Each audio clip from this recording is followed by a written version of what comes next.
Do whatever you want. Yeah. Yeah. So what's at LaBerge that you have to settle in for? 40 under 40. 40 Trent, under 40. That's right. Yep. That is so cool. It is. It is. I'm not eligible for that. Me neither. You're over 40? Oh, yeah. How old are you? 45. No, you're not. Yeah, dude. And even if I wasn't 45, I haven't done that much in my life. All right. That dude, Trent, is freaking amazing. Like, he is really, really good. You are totally in the same running as that, but okay. But that's amazing, that he got it. That was really cool. I can't wait to That's the business celebrate report him. that does that. So they're having do you have to dress up? Yes, I did bring a suit. Is it the suit that you bought for New York? It's the one with our logo in it. So yeah, nice. I think he's gonna wear his with the logo on it. I'm gonna wear the one with the logo in it. Okay, hard stop. We need to remember that. The logo? No, that you need to go so you can be dressed. Oh, I'll figure it out. They're supposed to. If I leave around 6-ish, I'll be good. Well, that's fun. You get to eat. I do. Continue I've drinking? already gotten all my protein in today, so I've already hit 175 grams of protein today. I have fallen off. I had like a kale salad, and that's all I've got on board today. Oh, dude, more protein. Yeah, It's all about the protein. I know. As long as I get protein in, my weight goals tend to just kind of fall in line. I've been so carb heavy lately. I mean, I got to stop buying them. I've got this thing about chocolate croissants. Ooh. And they sell them individually wrapped at Aldi. And my 10-year-old loves them, which is obviously why I buy that's them. why we get them. Nothing to do with me. And so I've been hitting them pretty hard. Candlestick Bakery in Hammond. She makes a really good never croissant. heard of that. I had her on the podcast. Like, really? She was like probably my second or third guest. And we saw her at the farmer's market. And I think that was more branded as Talk of Tangy. Oh, but I feel like I would have seen it. That's crazy. Well, I've sent you every single podcast I've ever done. So I do. I am a super fan. You proofread my podcast before I go live with them. I hope you continue to do that. I love to do it. Yeah.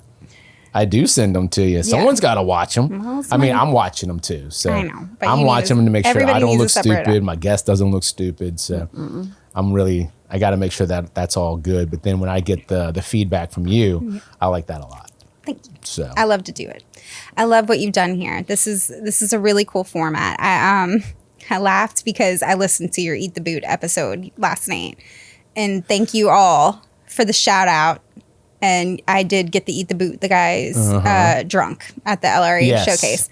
I severely underestimated how much they would drink in a short amount of time. They'll put it down. They crushed that bottle. So Four Roses was a sponsor.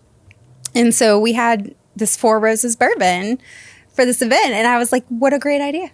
We'll put it out there. They can drink it and enjoy it. And they crushed that bottle. I walked over after about 45 minutes and it was like, most of it was gone, and I was like, ooh. Oh, yeah, they're good. They're good. They're good.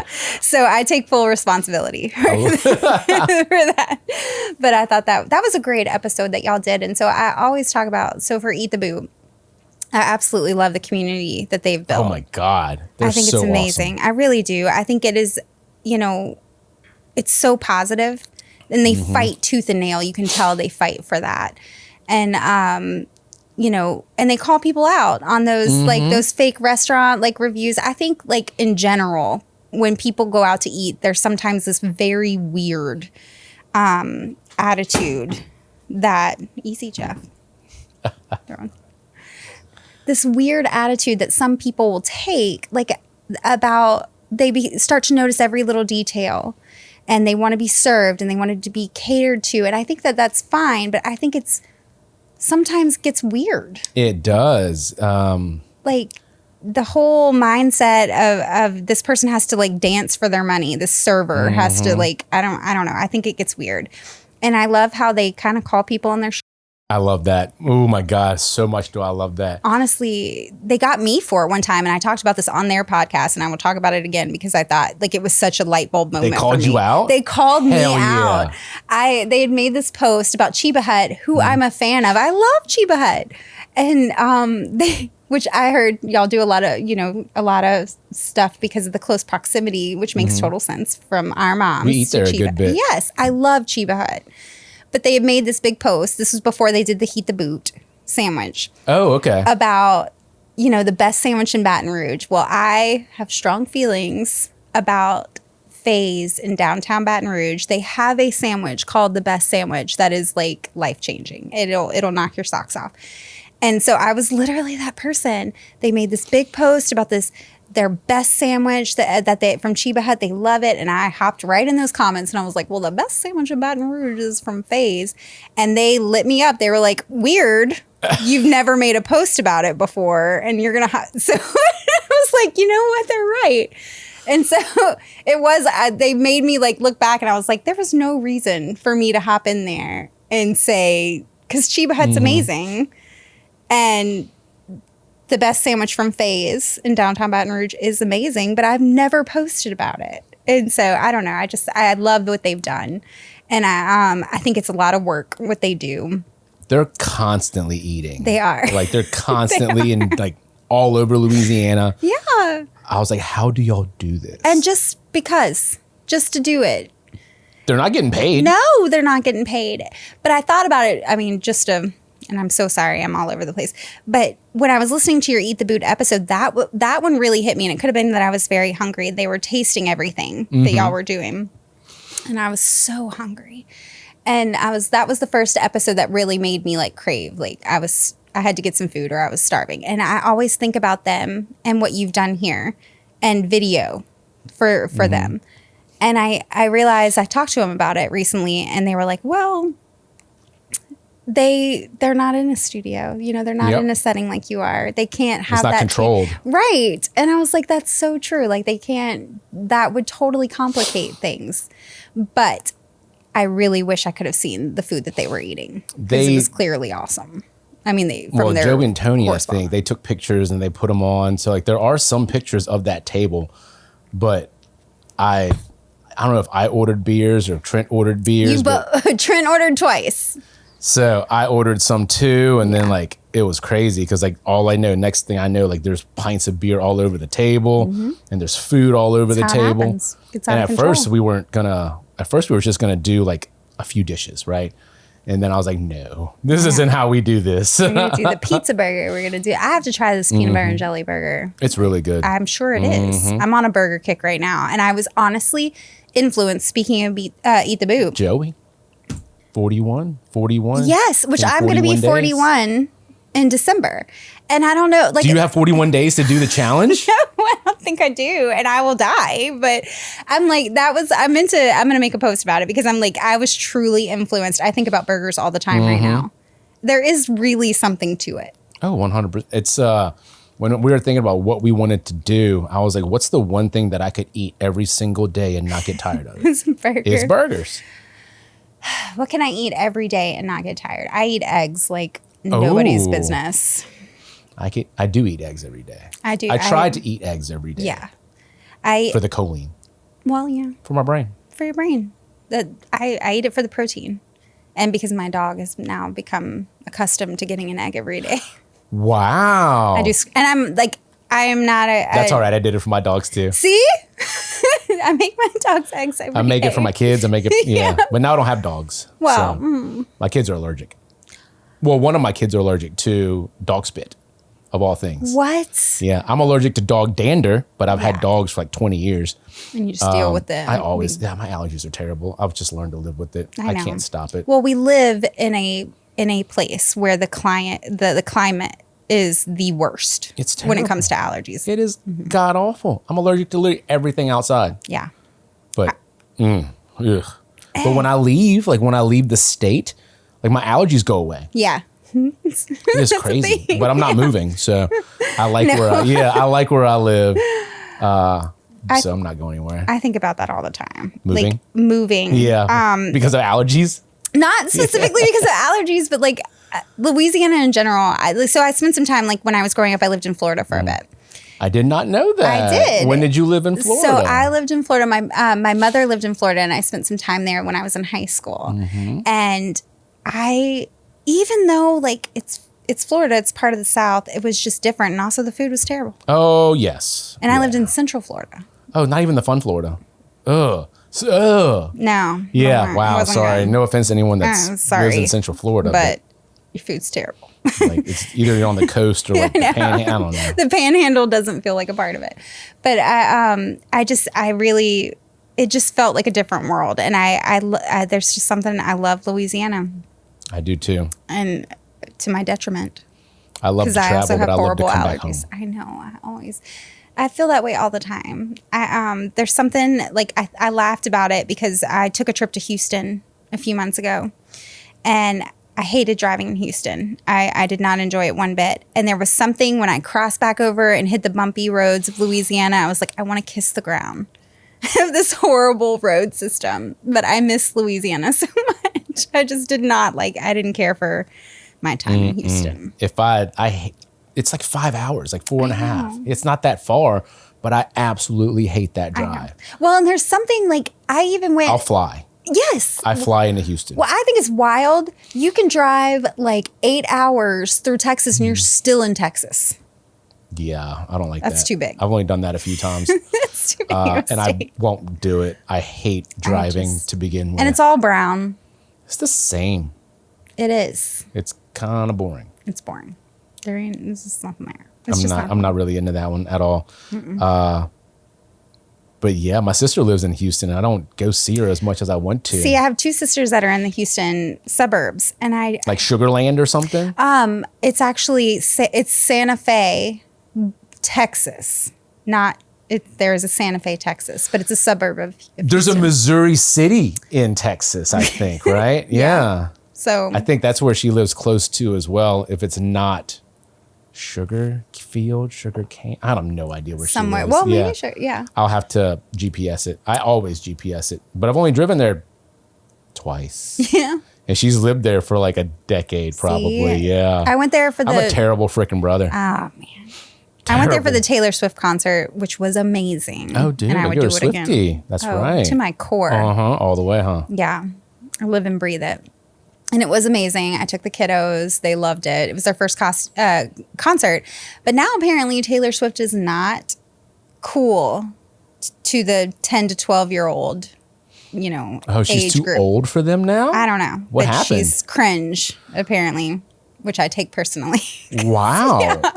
She's not cool to them anymore. So now even I feel super old. I do. Well, do you know how hard it was to get tickets to that thing? I spent 9 hours in an online queue for tickets to that show for them. It was like our big Christmas present. Everybody, we listened to Taylor Swift for months leading up to that show. Everybody was on board. It was awesome. And then now we're looking at it. What is it?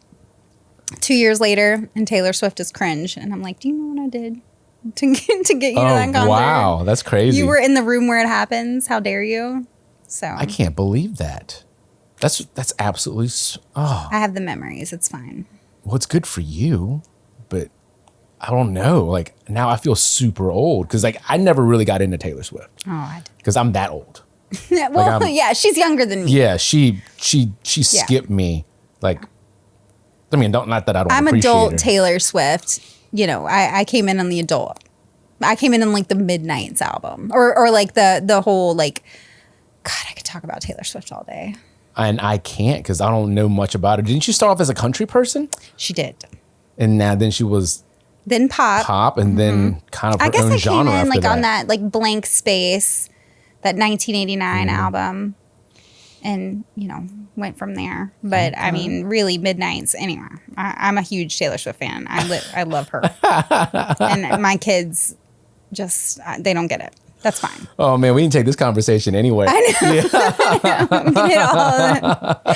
know. Most of our conversations tend to be like that. I know. Anyway. So we probably we'll touch on 15 topics in 4 minutes. I believe that. We always do. That's that ADHD. Mm-hmm, but that's what I like. I saw a meme today. It was like, why is it always you have ADHD instead of thank you for the 14 stories in 3 minutes? Welcome.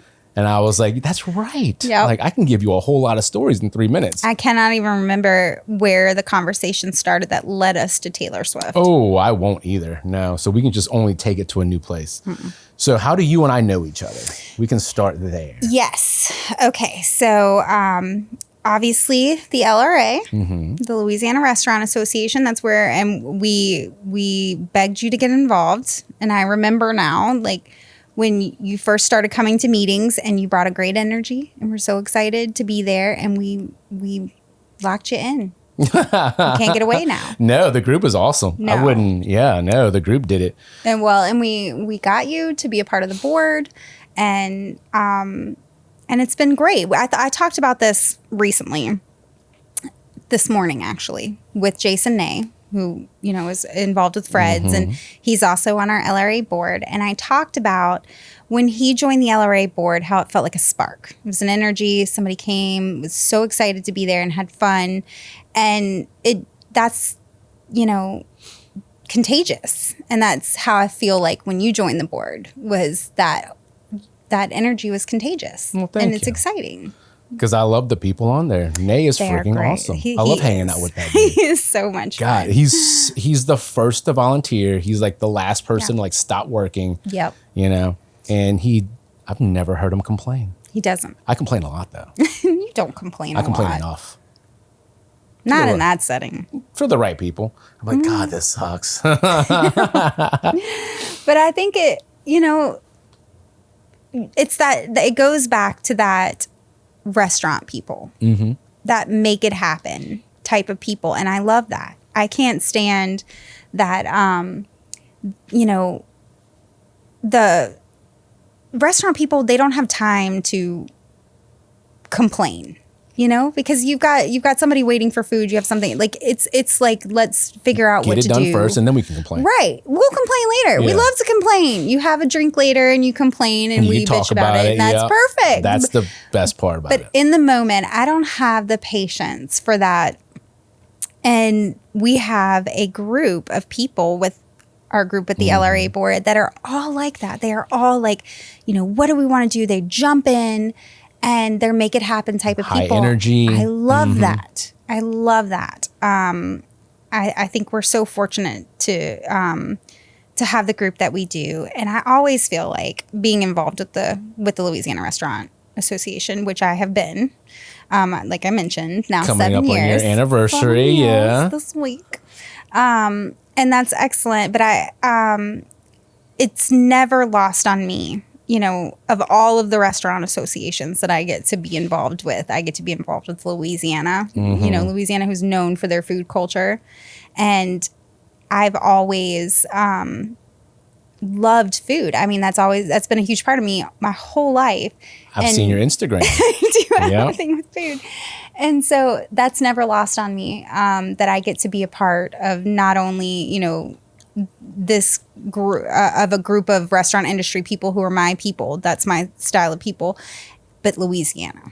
And we really do. We have a great thing going in Louisiana. And when we travel outside of the state, like we do for our public affairs conference, which is put on by the National Restaurant Association. So every March or depending on when Congress is in session, we will travel to Washington, D.C. to help with the National Restaurant Association to help lobby on the Hill. And Louisiana always is right up there with California, New York, and then Louisiana. These, as far as delegation, as far as members that are show up to be a part of it. And that's huge. I mean, California is gigantic. It's a huge state. It's a big thing. And Louisiana really shows up, and we make our presence known. And, our leaders locally here in Louisiana and also on the federal level, they know, a lot of these people know each other. They're in their restaurants eating all the time. And that's a special relationship to have. And I'm just always so thankful that I get to be a part of, Louisiana culture like that.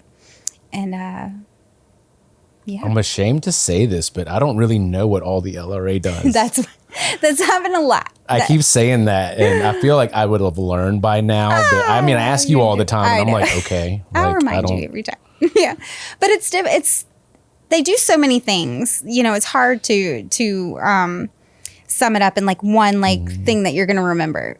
So Louisiana, the LRA's mission, is to advance Louisiana's restaurant and hospitality industry. And the way that we do that, we have an acronym that we use, EAT, which we do by educating, advocating, and training. Okay. And so I was on a webinar for that one time. You were? Yes. So now it all sparks back. But it's, we're quiet.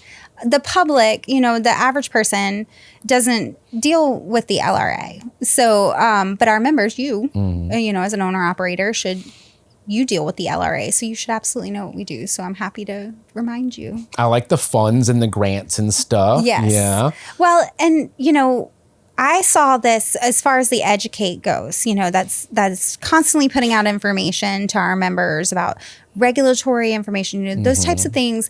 I saw it, me personally, when I began working for the LRA in late 2018, I got to see, 2019 was my first full year with the LRA. And then obviously early 2020 happens, COVID. So I see that happening in very real time. And that was an intense time to see. You saw like the worst times that happened to restaurants. It really was. Well, and I remember feeling like so helpless. Like during that time, information was happening so quickly. There were constantly, different changes to regulations, what people could do at that time. And it was all happening in very real time. And so we were putting out information like crazy. And I really got to see the LRA in action at that time and how important it is to pay attention to those emails and what the LRA is putting out. Because a lot of times, you've got all these different entities that are coming up with these different things that affect your everyday. And so that they don't always think of it from our point of view. Yeah. Well, it was like, where do I go to find out what's legal right now? How do I operate? And we were a source of that information, as well as an advisor to those different entities that were coming up with that information. And so that was a really very interesting time. And I really got to see how we educate in real time. And so currently we put out a weekly newsletter. It went out today. Today's a Wednesday. Every Wednesday afternoon. And that is packed with those type of information. So that, stuff that's happening like in real time, very relevant to your business. And so I think that is definitely something to pay attention to every week. Take a moment, look, browse through it. What was this Wednesday? Because I didn't open it. I actually haven't looked at it. I got it on the way here. Okay. I got it on the way here, but I'm sure one of the things that's probably going to be mentioned in it is probably the ICE. Going to be deployed in New Orleans. Yes, and so, how to handle that. I heard it from a couple of friends of mine. Yeah. Some people who own construction companies and stuff are kind of. It's preparing. It's real. It's very real. Yeah. These are real time things that are unfolding, and it's important to have a place to go to ask these questions to make sure that you're compliant and that you're prepared. And so that is something that we do, as far as educate, and then advocate. Obviously, we advocate on behalf of the restaurant industry. Y'all as an industry are some of the biggest, tax. Y'all pay some of the biggest taxes. You deserve a seat at the table. We need to make sure that there's legislation that is, if it's going to affect your industry, that you're protected. I think there's a lot of very well-meaning legislation out there, and I think it's beneficial to have a voice. This is how this is really going to affect you, and we need to make sure that that you're protected and prepared. And we have a great team of lobbyists. I've been fortunate to see that being based out of Baton Rouge and being in close proximity to the Capitol. I've been able to see that happen in real time, and I'm just constantly amazed by the influence and the information that we can help to shape, those policies. I want to learn more about all of this because all I know is I get to hang out with a cool group of people. I get to ask questions that normally I wouldn't know where to go to ask questions, right? It's just people doing the same thing that I'm doing. So it's, how are you dealing with this right now? Are you having the same problem that I'm having right now? And just being able to have that alone to me is worth being a part of the LRA. I think that village, I think this industry, the restaurant industry, can be so overwhelming. And I think a lot of times owner operators will fall into a pace where they can't get out of the kitchen, and it feels very isolating. And I think there's really something to having that community of people that are all dealing with the same problems as you. Those problems are not unique just to your restaurant, and having a group for support or to bounce, how are y'all dealing with this issue, is so important. And I've seen it happen multiple times in my position where I've seen these groups come together, and the relief of being like, you know what? Y'all are doing that same thing. Like, I thought that was just us, There's a lot of honesty in this group. Yeah, so that's normally important. You'll ask somebody how's business. I'm like, oh, it's great. Yeah. And you're like, oh, dude, you can just tell me. But if you don't tell me first, I'm not going to tell you. Yeah. Right. Yeah. So with them, they're like, oh, dude, we're down this. And I go, oh my God, thank God it's not just me. Yes. And then we talk about what we're doing to fix this problem, because you can't just say there's a problem, not do anything about it. So the best part about it is, what are you doing about this? And you're like, oh man, it feels good to know that you aren't alone, which is why I joined the LRA to begin with. It was 2 years after COVID had started, and I felt very alone. Yeah. I didn't know, because everybody I talked to, oh, business is great, and like make the same face, and you're like, bro, just come on. Let's now. have a real conversation. So I Googled like restaurant groups and like where to go, and then I ended up at Solu, and that's how I met the group. And then from there, it's been a really good journey so far. I don't think you do anything half-assed though. Like you were, I think that's you get out what you put in. Right.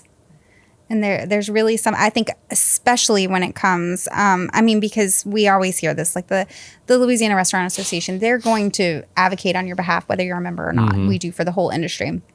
But as a member, what you put into it is, what you will get out of it. Like if you utilize your membership, if you use us as a resource, then it will pay for itself. I know. I call you a lot. You should. I call you a whole lot. You should.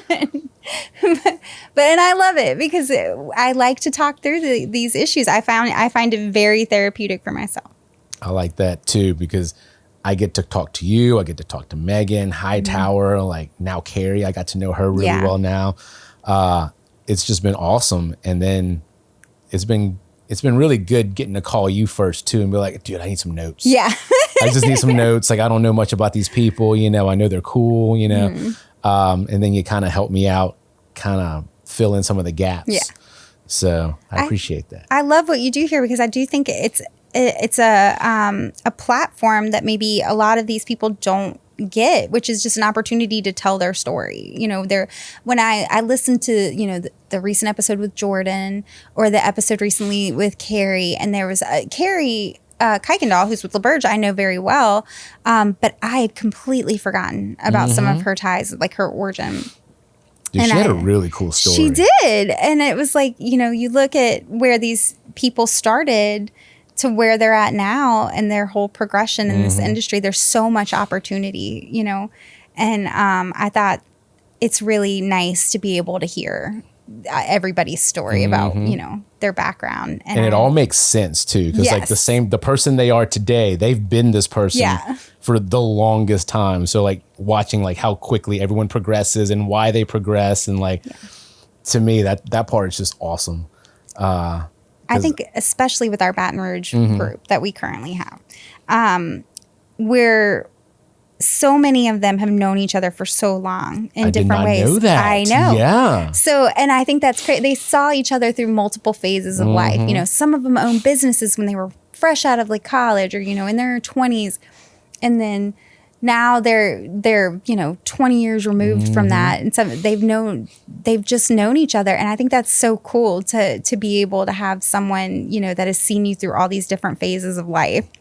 That really know you. It's good because like you're it's honest. Yeah, because let's be honest, like in our 20s, like we weren't the best people at all times. I'm so glad none of them knew me in my 20s. So, but like talking to Shane about like all the same friends that we share, it's like how we never met. Yeah. Like the same thing with like most of everybody. I was like, how have we not met like directly? I'm sure we've run into it. I mean, we all hung out at the same places. I know. A lot. Yeah. So it wasn't like I just randomly, I lived out, you know, like, for quite a long time, from teens to like mid-20s. Like it was like, dude. Well, and I was at Southeastern. We were at Southeastern at the same time. Speaking of Eat the Boot podcast, did not know about bologna and cheese. What? Okay. I think that is a fantastic name, and I feel like bologna and cheese. Yes. The DJ should. So first off, I'm extremely bad at picking business names, like company names. Or extremely good. Okay, I can lean into that. I think that. bologna and cheese is. I mean, I'm saying I see that on like a list for a bar, and I'm like, I'm going to see DJ bologna and cheese. Yeah, my DJ partner, he had a bologna costume, so he would wear it, and then I still don't dress up, so I didn't dress up back then either. I wish I did. I wish I was confident enough to dress up. I think that's why I don't dress up. You think it's a confidence thing? I think it's a confidence thing. I do. I'm not confident enough to wear a silly costume. I feel like I should, because my hobbies revolve around costumes. Yeah. Yeah. But to just dress up in a silly costume, it's just strange. Yeah. I don't know. I wish I'm going to start. Like, I think you should. I mean, just see it at this point. We went to the Renaissance Festival, and had I known that I was going to go like more than like 12 hours before, I would have probably ordered a costume. Yeah. Because I was gonna buy a costume when I got there, and then I was like $130 for a like cloak. You better be. You're gonna have to. I was like, dude, no. I don't need a handmade like leather. No, I don't need it. Yeah, I mean, I appreciate the craftsmanship. It doesn't have to be exactly like a model replica of what it was. Period piece. But it's my first time going. Oh, so I went for the first time last year. I would love to go again. I especially. It sounds like y'all went when the weather was beautiful. It was nice, but it could have been cooler. Yeah. So I went for the first time last year. But it wasn't terribly hot. No, but not as bad. It was hot. It was hot. Yeah. It was pretty hot. Well, I went, so last year, so I'm a big Harry Potter fan. Mm-hmm. Okay. And last year they had like a wizards, they have a different theme, obviously, every week. Yeah. What was the theme the week that y'all went? Do you know? Last week was Celtic something. Okay. Jeff, what was it? Celtic Weekend. Okay. I want to go to the Pirates one or I think the Viking one is this weekend. That's so fun. Yeah. Well, and people go all out. Well, I was like, I'm going to be weird. I'm going to wear my Harry Potter costume. I thought wizards, that there would be, I think I was the only person there dressed in like Harry Potter. So I got a lot of attention that day from people, though. Everybody supported my Harry Potter costume. But yes, they were all dressed as like fairies and stuff. I mean, I rolled with it. I had so much fun, though. That is a really cool event or, thing that they do there. People, like all of the vendors are super into it. And there is something about eating a turkey leg in the middle of the woods that's like back to your... I had a dad costume on, and every single person that I talked to, they were so friendly. Before I even got into the actual festival, I ran into a girl, I think her name was Gabby, and she gave me the whole rundown. She had like a friends and family pass or something where she gets to go like every weekend. She was all dressed up and she just went by herself. And like I kept running into her and she would just tell me where to go and like what to do. I was like, this is freaking awesome. Yeah. And like everybody that I talked to was super nice. Everybody there was so nice. God, we had not one person. I mean, they were dressed weird, but they weren't weird. No, they weren't. They were like completely. There was, what I did think was funny is there was a group that was dressed up, and I guess they call them, they were like in these animal costumes. They're furries. Furries is a thing, apparently. The kids that go in litter boxes at school? No. Maybe. Not those furries? Well, something about this group. I mean, you're there with hundreds of people and everybody's dressed weird. But this group, everybody was like, these guys are weird. Oh, wow. Like they were. So like the dressed up people were judging these people. Yeah, they were like dressed as like stuffed animals. Oh, I saw some of those people. Yeah. I saw like an elephant. I saw. Yeah. And everybody would like part ways. And like, and it was like, I don't know what it is about those people, but something right. No. And I thought that was funny though. I remember thinking like, we're all a bunch of weirdos. We're all in the middle of the woods in Hammond, dressed in costumes, but that's where you draw the line. Yeah.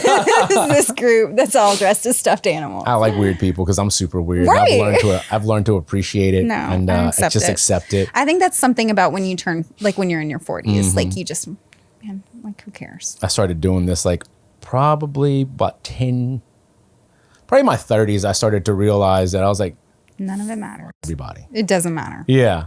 I was like, I'm going to be me. I'm going to be happy about it. You know, because once you start to realize what other people are going through in their lives, you're like, you have no room to judge me. Yeah, dude. you don't know. Yeah, man. Like, just because I like Taylor Swift, like, you can't judge me. Yeah. Come on now. I know what you do. Exactly. All right. I know you're into some weird too. Whatever. So we don't have to go there. Yeah. Right. But that is something that comes blissfully with age, is that I don't give a, like I fight that on a daily basis, but I will lean into that. Like, I love Harry Potter. I did a whole Mardi Gras ball on Harry Potter, and I really nerded out. And I love some Taylor Swift. I don't care. Dude, like what you like. I do. I don't know the difference. I got adult money now. I'll do what I want. I'll spend it however I want. Exactly. Yeah. I don't need to borrow yours. Exactly. I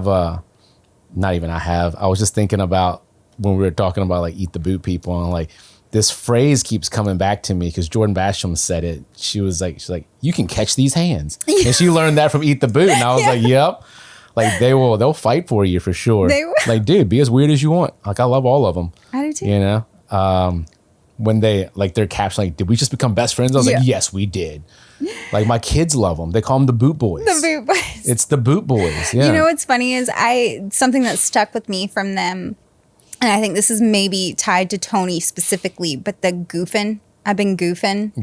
Like, if you haven't been somewhere, like there's a place in Gonzales that I really want to try. I think it's Arsenault's on the River. They talk about that all the time. And like, I want to go. They're always posting pictures, and I really want to go. I want to try that place so bad, but I'm like, they'll say something like, you ain't been there, you've been goofing. Mm-hmm. I've been goofing. Oh, God. He's, so I'm pretty secure in what I do. So at Wingsgiving, I brought gloves, like latex gloves to eat wings. And I even said it in the videos, I don't care who says what. And apparently I do care about who says what. Because Tony gave me for it, and I took them off. And I was like, he shamed you, a grown man, God, and you took them off. You know what's so funny that you bring that up is when I respect them. So when you finish this, I want you to look at their page, because Joey, who's wearing pink gloves. Yes, I almost commented today. Somebody said something like, "Do you always keep those gloves on you?" And then he had some funny comment about it, and I was about to tag Tony in it and be like, "Bro, see, But you know what? He's eating in his car. His hands are clean. I'm grown. Okay, I'm not ashamed. I'm gonna wear my gloves. That's why I do it. Exactly. You know how many boxes of latex gloves are on my car at any given moment? This is no big deal. Yeah. I'm grown. I mean, it's practical, functional. It is. But you're eating in your car. When he said it, I was like, only for you, man. Only for you. You shamed me. I even told peer pressure is a real thing. like me and Chase, like from Taste Bros, like we both took them off, and I was like, only for Tony, dude. I love that guy though. God. On our Alex's Facebook post, so Alex Dines Out on Instagram, not Facebook. Alex, who we love, recently accompanied me to a local high school here in Baton Rouge for a mock Pro Start competition, and she did this fantastic video on it. I loved it. But in that video, Chase with Taste Bros, I guess, had commented on it. He was a Pro Start student. We got to get that guy on. He said that. Well, he's got to get with Chad, and then because Chad works like weird hours. So I've already talked to him about it. And I got them into the restaurant probably a year ago or so. Yeah. It's just to mess around with my staff. So you'll see like videos of us just messing around. And they're super cool people. And then I ran into them at the Queen. And then, at the holiday event. That's how I knew I needed to get a new phone. Did they have the nicest phone? No, they just had like better than a 14. So from the 14 to the 15, major camera changes. Which is so infuriating because I have a 14. So I just had to upgrade mine because of that. Because I take so many videos that my quality was just poo. I see mine. That 14, that sucks. The 14 when it first came out was but it's not now. But I get a weird glare on everything. Because I think my wife has like the 15 or the 16. And like her quality is just like leaps and bounds better than mine. This always happens to me. Like I'm always like a few steps behind of the best iPhone. And what's really crazy is I adore my iPhone. I am an Apple. I'm all the way. I am. And I will die on that hill. Kool-Aid, yeah. But that Samsung camera. Dude, they got some good cameras for sure. So good. Like I've seen people and they're like, dude, my camera's so awesome. And you're like, yeah, but everything else sucks. I know, but then I have to deal with the other. I don't want to. And I have a MacBook and exactly. It all talks to each other. It all works. It just works. That's I can like Command C on my laptop and then just paste it with my phone. That's amazing. Apple till I die. I don't care. I know. It just makes it easy. I used to be anti-Apple because it was like, it's for creatives. And you're like, dude, PC all the way. I built my own computers. Jeff built his own computers. We were kind of big nerds about it. And then you just start to realize that, why don't I just buy it already pre-made? Like I don't. It all just talks to each other. It's not 15 different programs why trying do to I open. Need to figure this out. Yeah, like I have a long-standing beef with Bill Gates. In fact, a few years ago, I probably shouldn't say this. Did he do something to you? I mean, I feel like he did. Just by I way back when, fresh like after college, I worked. I worked tech support for phone, internet, and cable company. Which one? Actually, it was I lived in Gulf Shores, Alabama for 2 years after college. And I worked in their inside sales system for and tech support for a local phone, internet, and cable business. And they provided service to the condos like that are on the beach there. And so you were dealing with people that were there for short term. And so I sat there. It was so great for making me maybe not the most. It helps me with my people skills because you're sitting in a room at a computer trying to instruct someone how to right click on something, how to connect to Wi-Fi. How do I right click? Yeah, like trying. And it really, I learned so much from it. But I have just a long-standing feud with Bill Gates and Microsoft in general. And a few years ago, our company, which this is before I was with the LRA, we had this this was back when the Walking Dead and Negan was a big thing. Negan. I think it's Negan. And the whole bat with the thing. Okay. So we had this whole thing for Halloween. We were smashing pumpkins and we were putting their people's like faces on them. My pumpkin had Bill Gates on it. I was not a fan of him. And what's the bat's name? Lucille. Yeah. And I still to this day, and something's happening right now. It's probably something that I put out into the universe. Every bit of technology is turning against me right now. Like my work computer is constant. Nothing is fast enough for me. I'm sitting there and it really tests me and who I am as a person with dealing with that type of patience. I don't have that type of patience. I am losing my shit. My wife texted me today. There's like blue lines all over my like my street right now.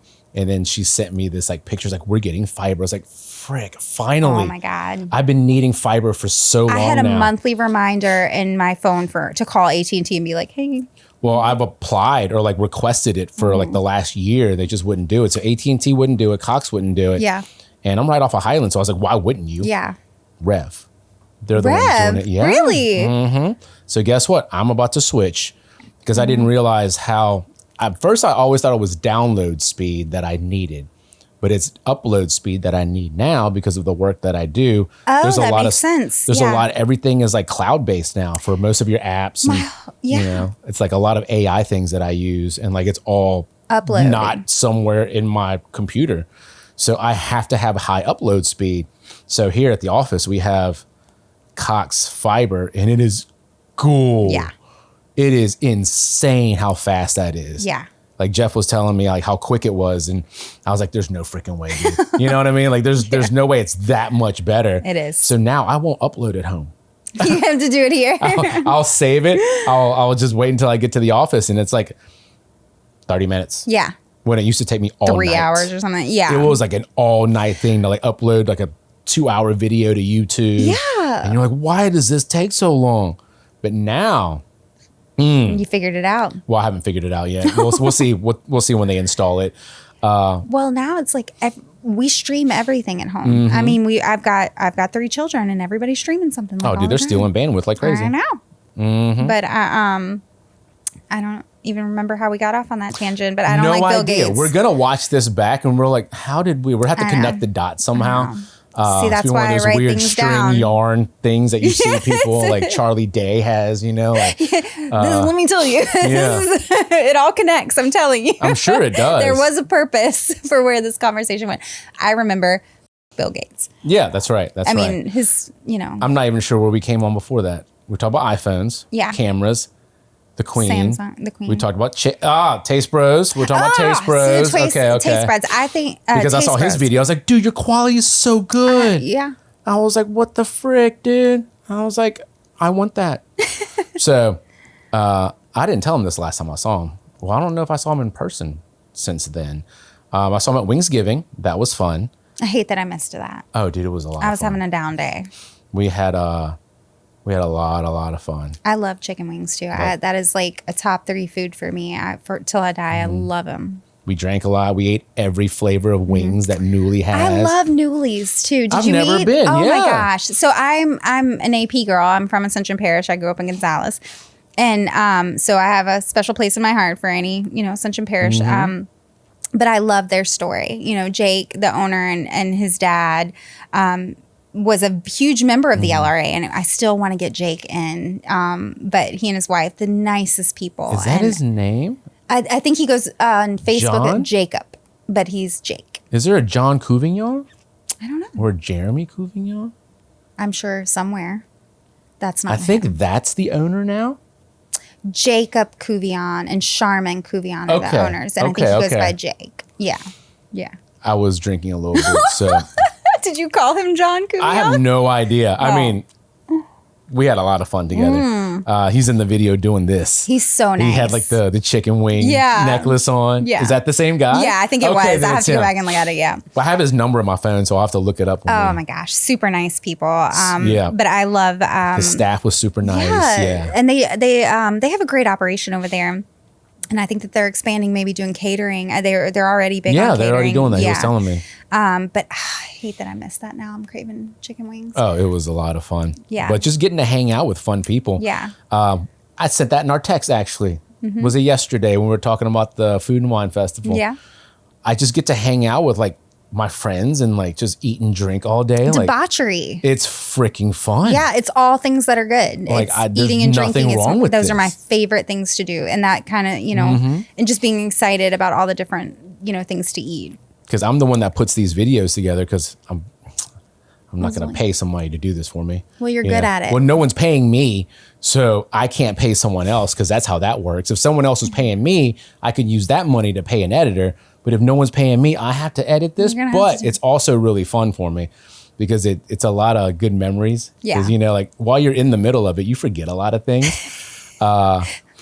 Like chasing chickens in St. Francisville. Did not make it in the video. I saw that. It did not make it in there. I'll That- have to send her the actual little snippet of it though. Well, but I love this thing that you and Alex have going. I mean, y'all play off of each other very well. We do, yeah. You do, and it's funny. It's clear that y'all enjoy it. That you're having fun. We're just having fun. It doesn't. Yeah, it's not silly. forced. No. I think the first time we did it was Oktoberfest. Yeah. And like people were commenting and like texting me about it and like how dynamic and blah blah blah. And you're like, that was our first time meeting basically. Yeah. Like we'd never like met really before that. And then we did a couple of things after that. Well, Oktoberfest, we did Wingsgiving, we did the Queen thing. Well, she works at the Queen. And then we did this. We did Bubbles and Barbecue, which is super freaking cool. I was so jealous. I missed that event. And Gonzo's was there. Did you try Gonzo's? Not. Oh my gosh. Everything I tried was freaking amazing. I mean, over the top. I feel like they're trying to show off. Well, and they should. I mean, that's just what they do. They don't do anything. Oh my gosh. They don't do anything poorly. And so I have been there, I think 3 times now. I've literally taken off of work now 3 times to go there. But they do something on Thursdays. It's like a taco thing or something. But they're only open way out in Luling on Friday mornings. And you get out there and there's just something about, and I love a theme or just like, just something unique. Yeah. So you get out there and you stand in line. They're only open for lunch and you should get out there at like 10:30. They put out a ice chest of beer. for you to have while you're waiting in line. What? I don't know how that works, but it's there and it's awesome. And then we won't question that. I will not. That's awesome. It's awesome. And then you stand in this line and everybody's jazzed to be there. Mm-hmm. And then you get up there and that is hands down the best barbecue I've ever had. I mean, everything is exciting. Coca-Cola,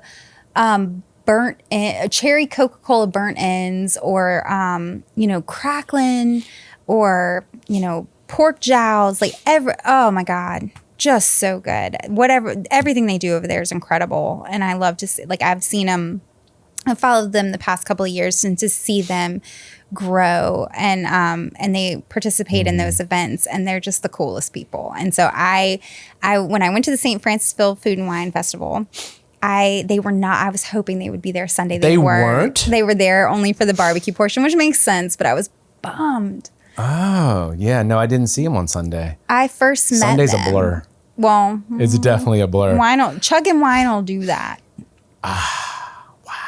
That was a great event. It was so much fun. It really is. I can't believe, from the videos, just watching how many glasses we just slammed down.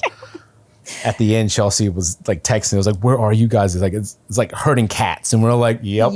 That's exactly what it's like. I agree. You know what? We've been running around this bit with wine for 5 hours. I lost myself for 30 minutes. I don't remember where I was because in the videos, I'm not in them.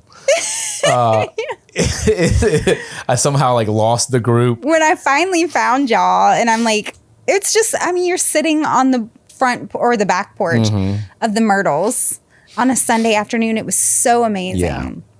But they have, that is the coolest event, and the community support that they get from it. For a 3-day event, I'm so jealous. As someone that's in the event industry, I am horribly jealous of Sellout 3 days in a row for a tasting event. It was so cool. And Morgan and Lizzie Moss, who run it over there, are just, they're so exciting. They have a great vision and an exciting point of view. And they really have built something special over there, with the Myrtles and their revamp of the Myrtles and their addition of Big River Pizza in that precious downtown area. It was cute. It is cute. Well, yes. So Big River Pizza is right across the street now from the St. Francisville Inn, which just got a Michelin nod. And what a special little community they have there. That's the pizza place that we went to? Oh, that place was good. Did y'all get to the speakeasy in the back? Yes, we did. Proud Mary's. We did. I've never been. I saw it. So the last time I've been there, I gotta get over there. When I last went in there, it wasn't even built yet. They were just putting up the boards and things like that. And I haven't been over there since. But they have a really cool story. Morgan Moss, I hope, will someday sit over here and tell you. I would love to get him in here. Yeah. I got his phone number when we were in line. Good. Getting into the event. I gave him a heads up that I'll have to reach out to him. Yeah, because he's got a very cool story. And I love that. I want to hear more about this festival. I had so much fun. And they built it from the ground up. That's amazing. That's hard to do. And not especially this day and age when trying to get life is expensive, and trying to get a group of people to, and you had these people that were there all 3 days. Ugh, jealous. I only made it Saturday and Sunday. I don't think I could have made it 3 days. I'm proud of you. I'm proud of myself. You should be. Wow. Felt like a kid again. Monday wasn't so hot. I would die. I was so scared on Sunday. I was like, I can't. I had to drive home. Luckily, we had a DD. Yeah. So we were very lucky because if we had to drive, I probably wouldn't have had that much fun. No. It was just, there's so much wine, so much food. And it literally, going back to the wow, we're all over the place. I know. Going back to that text I was talking about, just hanging out with all of my friends. That's all we did. That whole video was just me hanging out with my friends. It is. And I'm loving that. This whole industry we're fun. Yes. Inherently. And we enjoy doing what we do. Really good food, serving people, drinking wine. Yes. Well, it's all of the best things, I think, in life.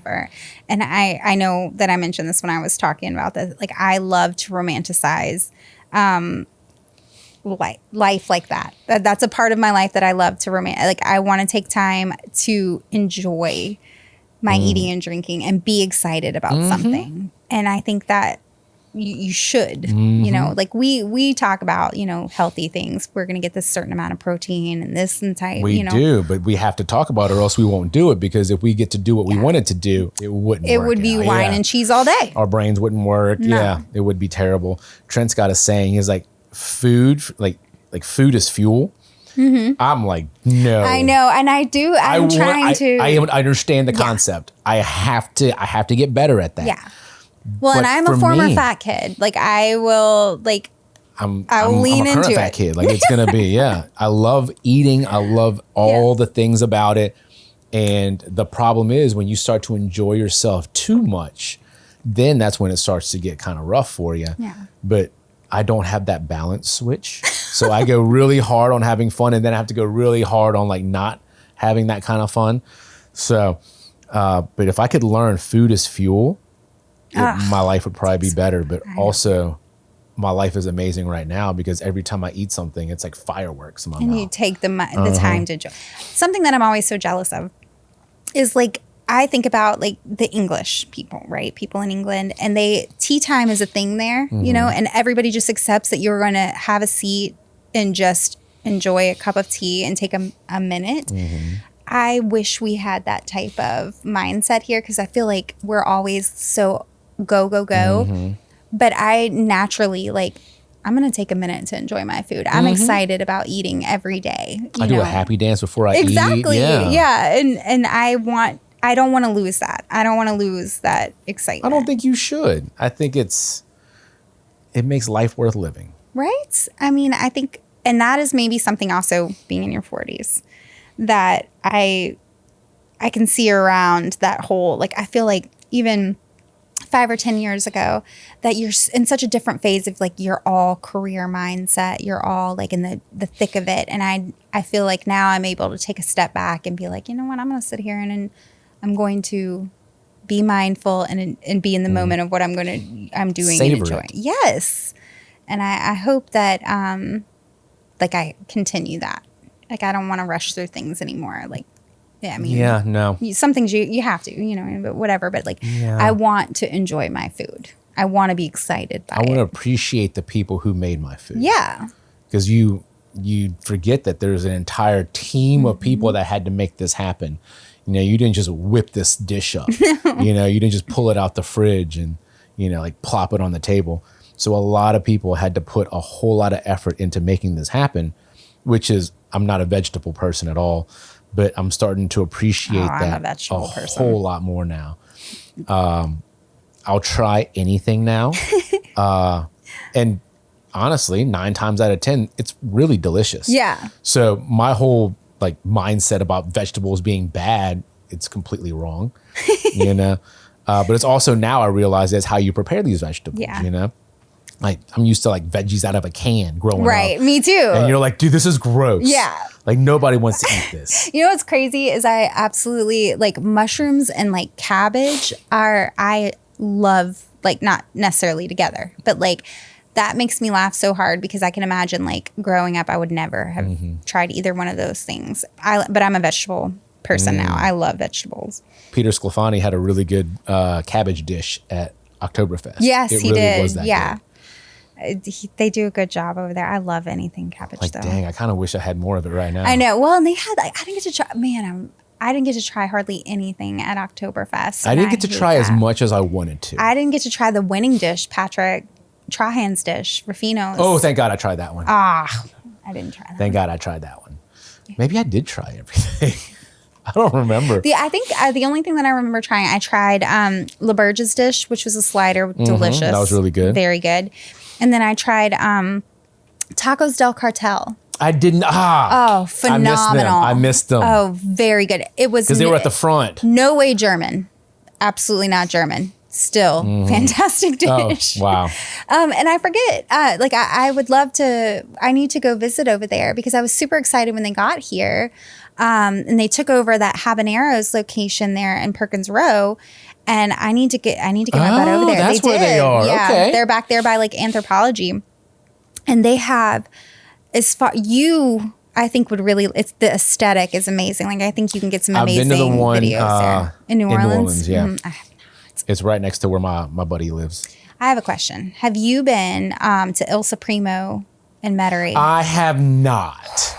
I hear you talking about it a lot. I am a fan. I might go this weekend. You should. I might go this weekend. It's worth it. I think we're going to Metairie this weekend. I'm going to text me about that so I don't forget. I will. My memory's going to be all over the place. Well, recently they came to Baton Rouge. They had Huff Marchand, who has Overpass Merchant and Gales and Curbside Burgers. They had a fundraiser here for the American Cancer Society, I believe. And they brought Il Supremo, who's under their brand. Oh, my goodness, y'all. All right, I'm going. It will knock your socks off. It's pizza, but it is I love pizza of all kinds. I love pizza. But when was the last time I had a pizza I didn't like? Then you're really gonna. I used to like those dollar pizzas from Walmart. Well, my children, I swear, Little Caesars, bro, it's like their favorite thing in the world. I feel like Little Caesars used to be different back Well, it used to. I feel like that was the one that had that like gigantic. Was that or Hungry Howie's or something? I don't remember. The Dominator. Yeah. Is that what it was called? I don't remember. No, there was Domino's had like the Dominator. Yeah. But I remember Little Caesars was in the Kmart. Like they were always in a Kmart. So when my mom would go shopping at Kmart, we'd get a slice of pizza, just shut us up. And that's where I like love Little Caesars. And now Little Caesars is still really good. But I feel like they used to be a whole lot better. But then again, I understand why. Less cheese, less sauce now. I get it. My children love it. And I'm like, it's fine. But Hungry Howie's, that crust, it got me through college. Yep. That late night delivery. Yeah. Oh, God. I'll do it every time. The hardest part was like, what crust do you want? Whoever talks about crust. I'm so glad that DoorDash was not a thing when I was in. I couldn't afford it. I'd be on the street probably. But thank God that was not a thing when I was in college because I worked in the restaurant industry. I right out of high school, I went to work for Chili's, and I'm a chili head till I die. You worked at Chili's. I am a chili head. Know that. I did. I opened I was the first hostess hired at the one in Gonzales, which is still standing. Oh, nice. Yeah. That's something. All these years later. Yeah, that's definitely something. But I am a huge fan. I really, looking back at it now, in my current state, being in the industry that I am and the age that I am, I'm so grateful for my time there. I was there, I think, 4 years, and I got to see that corporate training, and Chili's was at its like, now it's having a reconnaissance. Is it? Yes. So my 12 and 10-year-old, huge fan of Chili's. Really? I think there's something through YouTube, but they're having a whole thing about it. Their chicken fried steak isn't the same anymore. No, now there's their chicken tenders. So I heard they were bullied into changing their queso back to what it originally was, which they should. Yeah. Yeah. But why would you change that? Why? It was perfect. I love it. Actually, I'm starving. Yes, but I'm grateful for my time there because I got to have like that corporate training. There really was something to that. And they did have at least in my experience there, they had an amazing culture. And I carry it with me to this day. Dude, I love it. Yeah. I feel like culture used to be a much bigger emphasis for companies 20 years ago. Yeah. Now it's starting to come back. I feel like it is coming back. I feel like that's all I care about now. It's funny how things just are cyclical like that, and they come back. My children are at the age now that I was when you started to want to go to like hang out at the mall. Yeah. And malls are coming back. Like I remember Spaceport, the arcade. Oh my gosh. Like Hot Topic, Journeys. We're walking by and my kids are like, oh my gosh, what is this store? And I was like, you should go Doc ask them for some stickers. But I'm telling you, I went on a Saturday last weekekend, packed. The mall is a thing. I'm impressed. I know. I feel like it's coming back. I went a few years ago and it was very sad. It was depressing. I made like a whole, like, I remember that was a pivotal moment for me. Like I remember going to the mall and I hadn't been like in years. This was like fresh off of COVID and I'd been accustomed to online shopping and I had to go to the mall for something and it was the most depressing, like experience. I was like, everything's closed down and like boarded up. Like every shop in there is like all these like random things that look like they can be cleared out in 30 minutes. It's changed. Oh, wow. It has. I feel like it's coming back. My kids go there now because they like riding the carousel and I like the food court. I didn't eat at the food court. I mean, it's the same stuff you can get anywhere else. I know. But just being able to like, everything. Nope, not you today. This. Yeah. The possibilities are endless. And we always end up getting Chinese food. I don't know how this happens. Well, I feel like that whole like Americanized Chinese food isn't there. Like I can't find a good, like I miss that. Like I want some like sesame chicken. Can't find that. Some bourbon chicken, whatever that is. Oh yeah, I have no idea. I think they're all the exact same thing. I think they are. Yeah. Some sugary sauce. Exactly. Some fried chicken. You're like, dude, it's still delicious. It's Pile fantastic. It on. Yeah, they'll get me with those samples. Yeah. My daughter will be like, can we go get another sample? I was like, no. And I was like, walk this way though. Sorry, it's for my daughter. It's not for me. No, I was like, she just wants to try it again. She can't make up her mind. Very indecisive. And then it's for me. And then she has to come up on her own, make up her own story. I was like, you can't use my story. I already used you. Yeah. Now you have to do something else completely different. So she does that now. But they love the mall just for that. They don't know the mall for, there's that store with all the smelly bath bombs. Oh, I was thinking there's the store. I think it's called. She loves that store. Is it the, is that the Lush place or whatever? Is that it? I think it is. I'm so glad we did not come upon that store because I would have spent a fortune. My daughter's all into that. The reason we went was for Hot Topic. Oh, wow. My little emo daughter. But there's also a store in there. I think it's called like Mimu or something along those lines. And it's all like anime type stuff. And like it's all extremely affordable, thank God, because they went ham in that place. But it's upstairs. It's a really cool place. I hope the mall makes a comeback. Me too. It was an awesome place to go because you were just bored and hadn't have anything else to do. Yeah. What I hope comes back is I was dropped off at the mall, right? Oh, yeah. Like the freedom. I'll be back at 6. Yes. And you're like, I don't know what time that is. I cannot imagine doing that. Oh, no. These days, like with my, They'll I be would kidnapped. never. Exactly. Like immediately. And I'm like, gosh, I wish there was a time where I could just leave here and go run some errands. But I can't because you will be kids kidnapped. After that, yeah. Exactly. You won't have kids. You will instantly be murdered, I think. Yeah. Like so quickly. Yeah. Just watching people stare at you. You're yes. like, don't look at me. Predators everywhere. Yeah. Like, don't look too long. I don't know who you are. Yeah. Because I'm going to be loud about it. Like, I'm not going to be one of those people that is posted on Facebook. Like, this person followed me. I'm going to turn around because I'm not a confrontational person, but I'm going to be loud when it comes to that and be like, who are you? I do teach my kid that, though. Yeah. So I lost my child inside my own house for 7 minutes when she was like 2 or 3. My first one. My wife was outside doing yard work. I was in the garage doing something. And we each thought like Joni was like with the other one. And then when I can't remember how we figured it out. And we're like, dude, where is she? So we've got a pool. We've got a ditch that runs down this way. Like frantically running around. And I was screaming her name. And I checked every single room in the house. I couldn't find her. And walked outside, went in all the creeks, the ditches. Oh, what a nightmare. I was like, dude, call the neighbors. You know, like we gotta find this kid. And she was hiding in my bedroom because she heard us screaming her name and she got scared. So she was just like, she was freaked out. I'm freaked out. I'm like, dude, so when I finally got her, I was like, oh my God, like, you got to answer me back whenever we're doing this. I'm trying not to like freak out anymore. And then after that, my game with her was how we fixed this was if I scream your name, I'm not mad at you. Right? Yeah. So if I scream your name, the game now is you scream my name back as loud as you can. Yeah. So we would practice this, like the next year we practiced this. We would go to Walmart. I wouldn't do it in Target. That's so smart. For some reason. But if we were at Walmart, I would, a little upscale, I would scream her name and she'd scream my name. My wife kind of hated it. But now we have that, we know how to play that game because I don't have any shame in public. Like obviously if you see my videos, you're like, I'll do whatever I want when I want.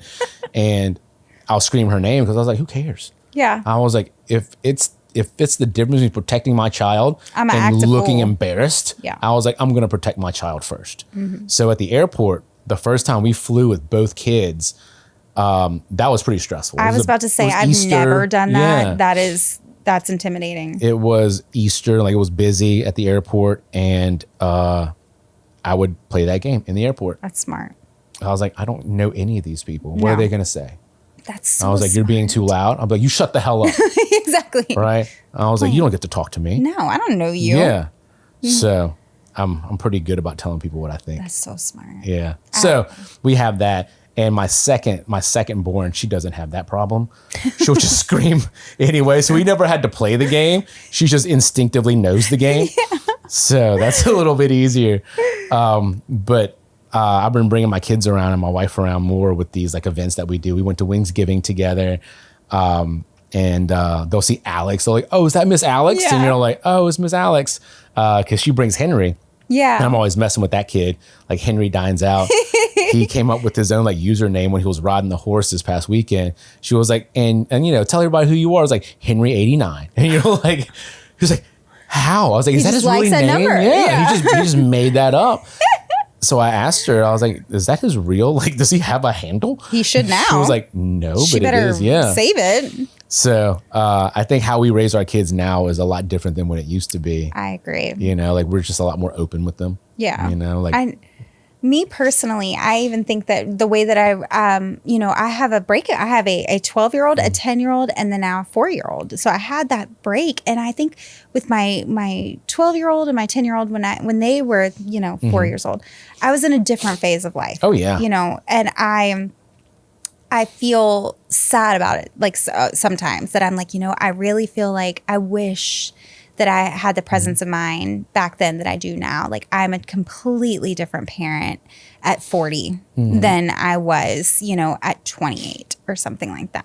And because I don't care, I feel like with them, like taking them out or taking to them, to an airport would have just, I would have melted. I would have just been so stressed out. Now I don't care. Yeah. I don't. There's a lot of things. I was telling Alex, I was like, the more we do this together, the less I care about it, because it used to be weird. I mean, it's still a little weird. That's putting yourself out there. I mean, you're creating something out of thin air. Like I'm bringing a dude with like a complete camera setup. Yeah. He's got headphones on, like we're doing this thing, right? It's legit. It looks like I can't tell you how many times people are like, are you shooting a movie? I was like, it could be. Maybe. Yeah, I was like, it's just two people drinking and indie eating. flick. Yeah. But what I like about Alex is she'll just jump right in there. And she doesn't care. And I'm like, all right, I'm in it. Let's do it. I love it. I love that about her. I need to get out of my shell because I overthink things. Yeah. And honestly, if it's just me, like when I was doing it by myself, it wasn't hard. I literally say the exact same thing I would say if the camera's not on. So it's not like I'm saying anything different, but having someone to kind of buffer that. Like there's a part in that video, I was like, dude, I forgot this dude's name. And then she's like, dude, I got this. And like, she's just like walking. I'm like, all right, we're doing this. Yeah. That's bold. Well, and it is nice to have somebody, in it with you that can, help remember those type of things. It makes it a lot more fun, to be honest. Yeah. And I'm trying to push myself to do that more professionally and just in life in general, just trying to put myself out there. You and I have talked about that a few times, like trying to go towards the things that scare me. And I look at them, full on, and they're not as scary. Once you really turn your attention to it, you're like, I heard this somewhere. Fear is afraid of you too. It is. When you turn around to face it, it runs away. That makes perfect sense to me where I'm at. And but it is something like that's always been something that's so incredibly intimidating. Something like this, sitting and having a conversation. It took you 3 months to do this, by the way. I was here for Oktoberfest. Yes, you were. But those type of things were really intimidating. I'm trying to push myself more. You have it's a conversation. It's all it is. Or getting into these events and speaking in front of people. There's that. Really, I'm capable of those things. You're in your own head about it. I do. Yeah. It's tough. I mean, I hate it.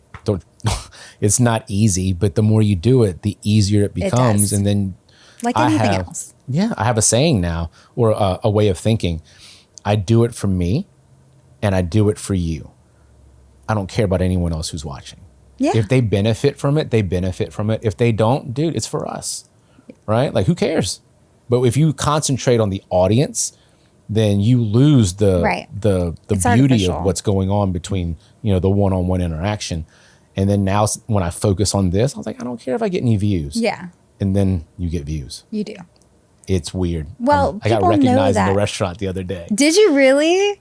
by an 85-year-old woman from Facebook. I love She that. was talking about me like I was a celebrity. She was talking to the manager and the server. She was like, that's that guy on Facebook. And I was like, lady, everybody's on Facebook. Right. But it was awesome getting to sit down with her because I still don't think people see these videos, but the reason why we do it is I want people to know who we are, because people they don't trust you if they don't know who you are. Mm-hmm. They see you once in a blue moon, they won't know who you are. Yeah. And now that everyone's fighting for attention, it's so hard now that if you don't do something like this, you don't exist. Well, you get forgotten. It is so crazy. Yeah. I mean, you exist within your just small immediate circle, but you have like the power of the internet or the power of social media at your fingertips. Why don't we, take advantage of it? I always get so excited. Like I have a private Facebook, and my Instagram is private too.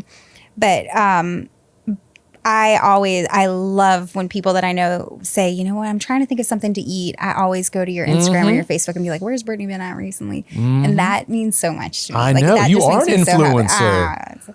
But I remember when COVID happened, when the shutdown happened, and I felt so incredibly like there was nothing that I could do. I was in my position.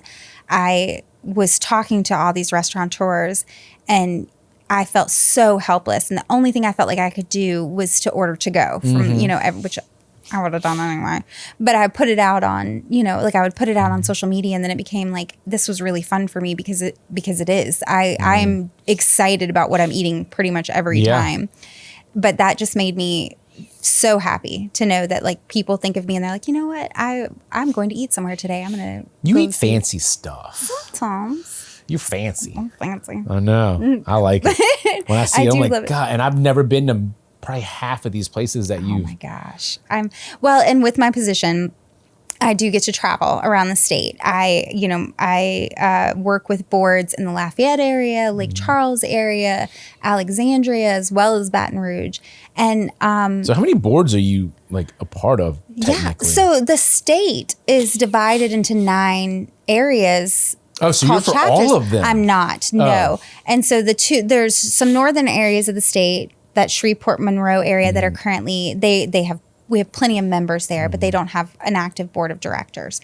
I personally am with the Southwest area, which is Lake Charles, that whole area, Acadiana, the Lafayette area, Alexandria, Cenla, and the Greater Baton Rouge area, which is, I think, I want to say like 5 parishes or something like that. It's huge. Oh, wow.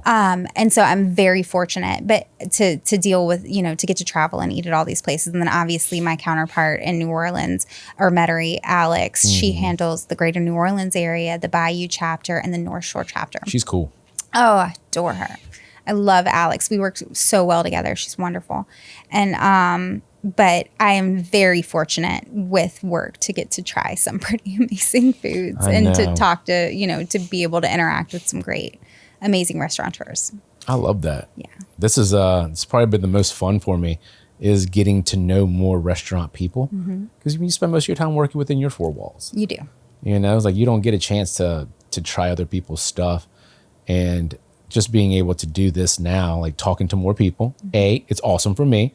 I learn so much from people, and it's good to just let it out every so often, which now it's at least once a week.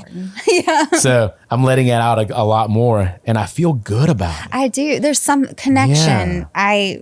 I pride myself on being an introvert, but I am never as comfortable or I feel is with this group of, this connection that we have with these group of people that have a very similar mindset. They all have very different lives. A lot of their businesses are different, but their connection, I just feel like is so important to feel seen. Everyone knows each other, but like 2 degrees of separation. Yeah.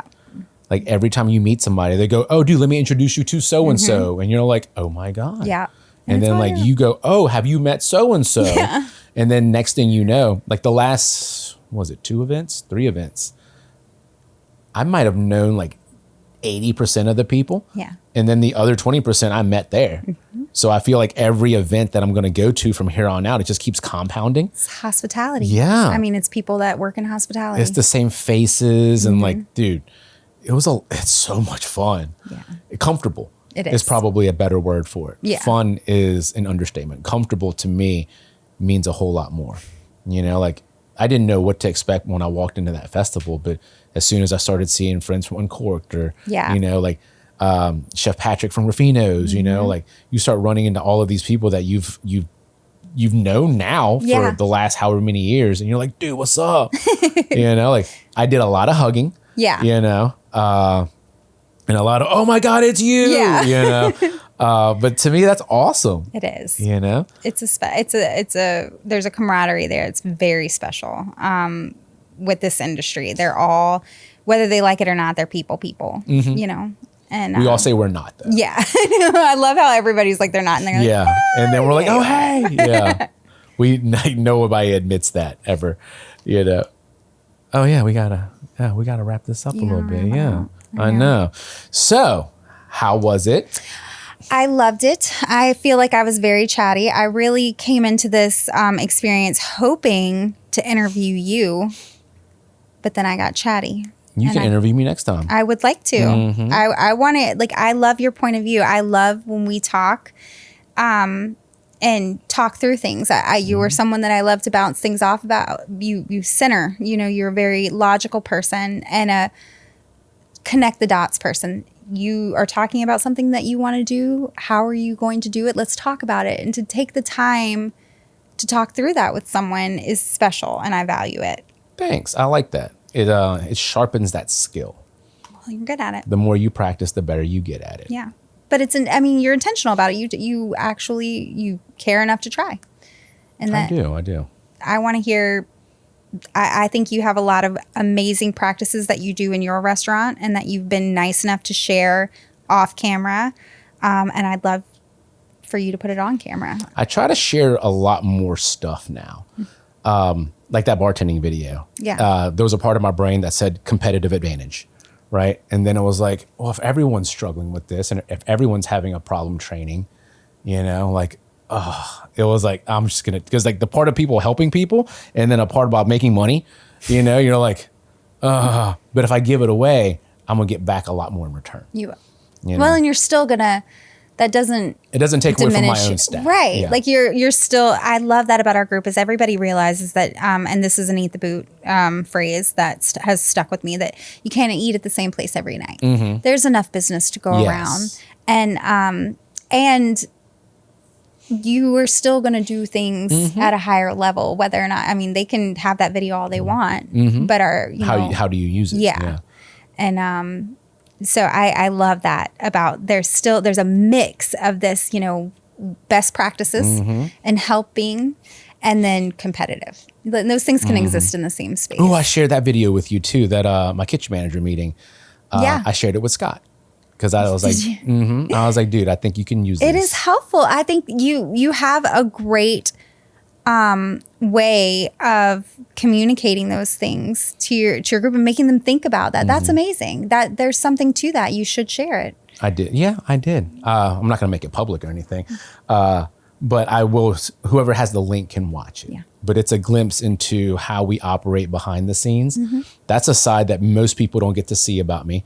And then this side is semi-serious, right? Like I'm not goofing off the whole time. No. And then when we do like festivals and stuff, like let's call them vlogs now. Straight goofing. Yeah. Then I get to be myself and like just have fun. So my neighbors have been watching my stuff and I didn't realize they were watching my stuff, but I was like, oh. But now they get a full view of who I am. Yeah. Because who I am in my neighborhood is completely different than the person I am sitting in this chair.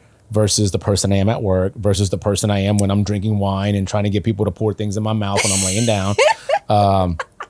Terrible pour. It was a terrible pour, God. But I forced her to do it, so it's not her fault. No, it's definitely not her fault. Great. She indulged me for sure. But just that's the type of fun that I want to have with everybody. You know, like why we don't have to always be so serious. No, there's a time to be serious, but then there's a time to also have fun.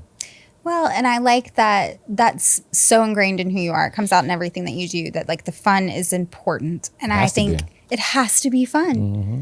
I mean, I know me personally, I carry that with me because you know what, with most things, I mean, obviously there's some things that you have to do and you have to be safe. But in life, in most things, I think inherently, and this is probably being raised by someone, you know, by a family that's like, you know, walk it off. You're going to be fine. Mm-hmm. But like, I feel like in most things I can find the fun in it. Mm-hmm. I want to nurture that side of myself that is going to be, you know, I am going to have fun in this. I am going to be lighthearted about most things. Something can suck and you can complain about it, but you can still have fun at the same time. Like all those three things don't have to be mutually exclusive. And our industry, it's easy, and I see it happen, you know, often with the overwhelming, the negatives, because it's hard. You focus on the negative, that's all you'll ever see. It is, and you won't get out of that, and it will wear your down. It will break your, you know, it'll break your soul. But I think if you keep that mindset, that keep the fun in it, keep the positive in it, and it, you have to be intentional about it. You have to try. Everyone's time is finite. You know, if you choose to give your time to something, you better get something out of it. Exactly. Because if you don't, why are you even doing it? Right. You shouldn't. You don't have to. No. No one's forcing you to do anything. You know, I tell my staff that a lot too. I was like, you can be miserable anywhere. You don't have to be miserable here.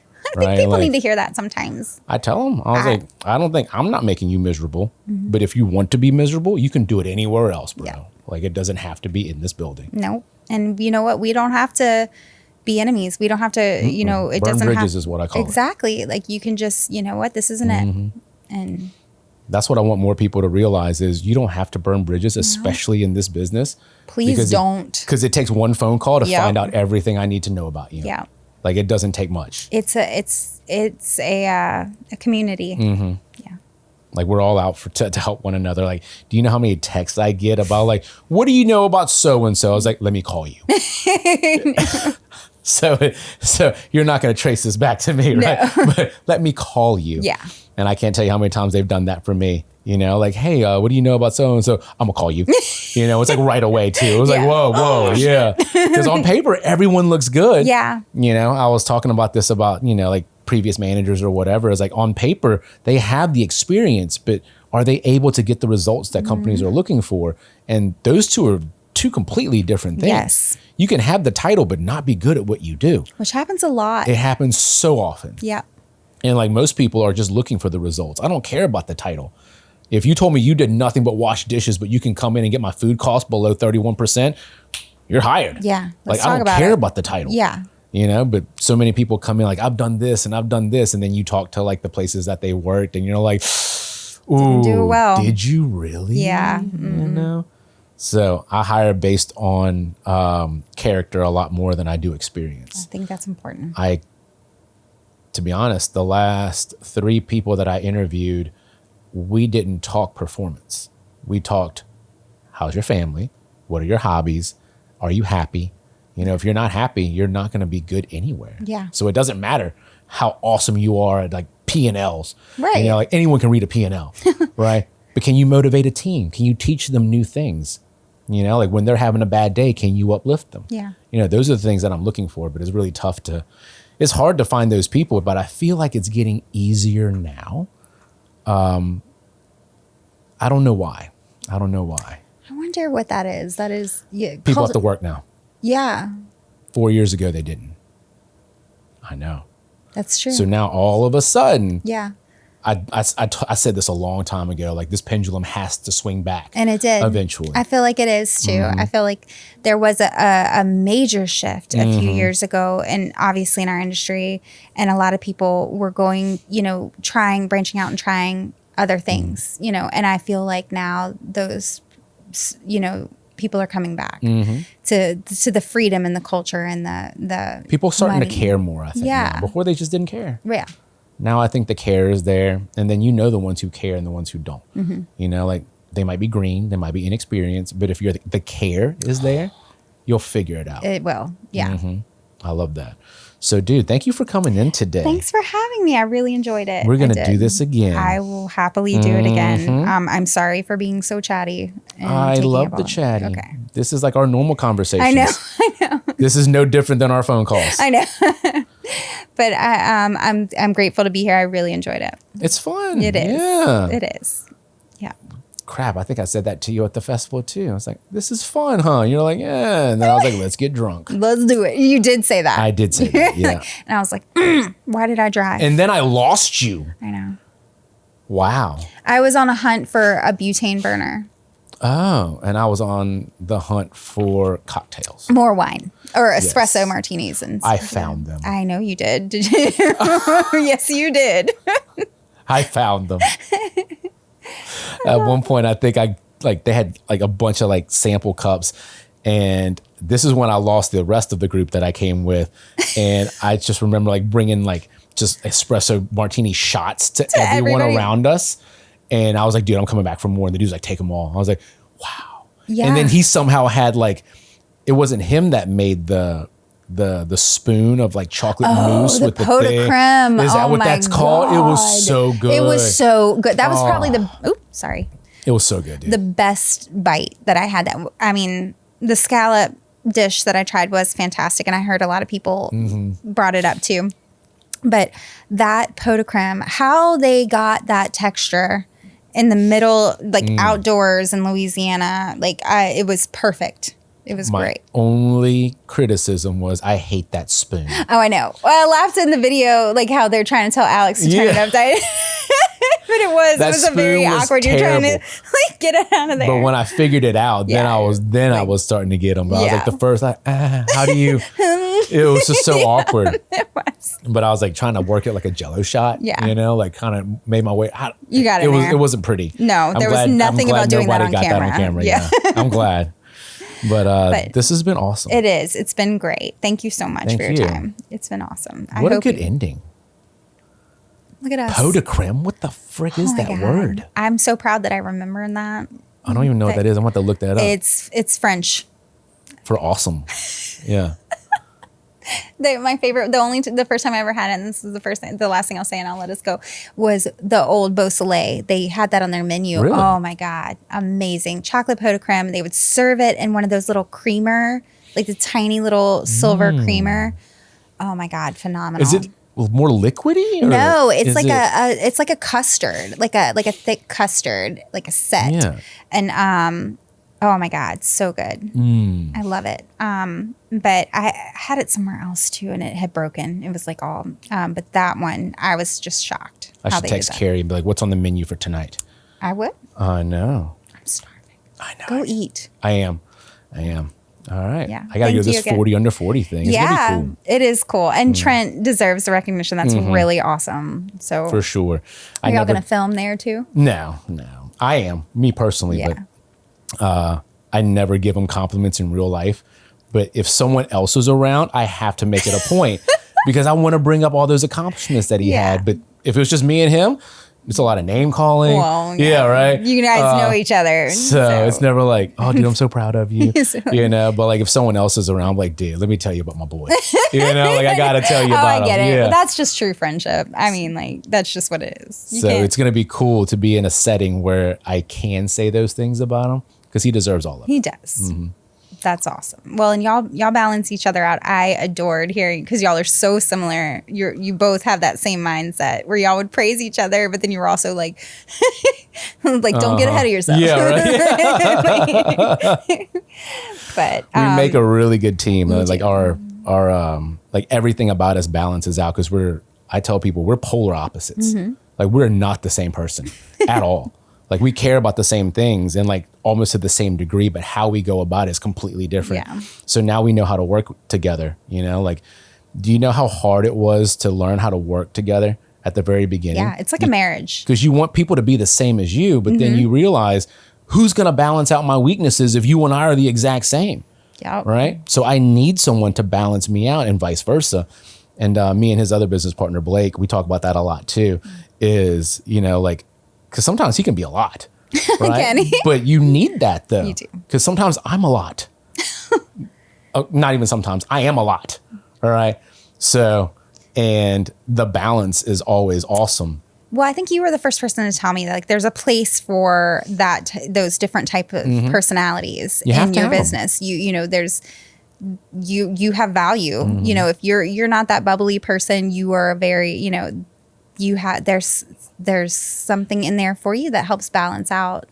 I see that personally. I work, you know, alongside Alex, a different Alex with the LRA, Schaefer. And I love that about she's like that, and we're just nothing but love. But there's balance there, and that's so important. You have to. I've tried it both ways. I've tried to hire a complete team of like my personality. I've done a complete team of his personality, and the only ones that work are when you can mesh the two and they respect one another. Yeah. If you don't have that underlying respect, it's never going to work. But when you do, you start to realize that you don't have to be me. I don't have to be you. Yeah. You be you. I be me. And let's crush this. Yes. Like Jeff and I talk about all the time. Like, why do we have to fight one another? Can't we fight somebody else? Aren't we stronger that way? You know? But when we fight one another, like, what do we do? We get nothing out of that. No. Like, no one's going to win that one. Like, I still, like, adore, you know, like, I know you still love that person so much for who they are, you know, too. And it's amazing when you look at the whole person and you can see what their strengths are and letting them be themselves. And, you know, obviously there's certain, you know, standards that you have to adhere to. But when you see somebody really get to lean into their strengths and just be 100%, you know, you accomplish more. You really do. You have got to get out of here. I do. All right, dude, we're out of here. All right. Thank you. Hold up.